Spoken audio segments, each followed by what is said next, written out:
Herkese merhaba arkadaşlar, kanalımıza hoş geldiniz. Bugün sizlere Mert Ramazan Demir hakkında yepyeni haberler hazırladım.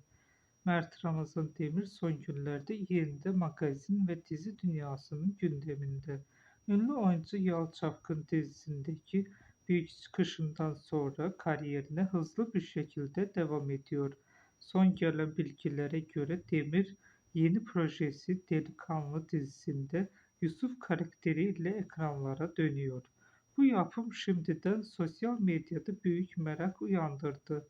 Ayrıca dizide partnerinin Melis Sezen olduğu ve ikilinin ekran uyumunun şimdiden konuşulmaya başladığı iddia ediliyor. Öte yandan Mert Ramazan Demir sadece projeleriyle değil yaptığı küçük jestlerle de gündemde oluyor. Son olarak trafikte karşılaştığı küçük bir hayranıyla fotoğraf çektirmesi ve onu kırmaması sosyal medyada çok konuşuldu. Ayrıca özel hayatı da magazin basınının yakın takibinde. Son dönemde adı farklı aşk iddialarıyla anılsa da oyuncunun genelde bu konularda sessiz kalmayı tercih ediyor. Kısacası Mert Ramazan Demir hem yeni projeleri hem de özel hayatıyla 2026'da da adından sıkça söz ettirmeye devam ediyor.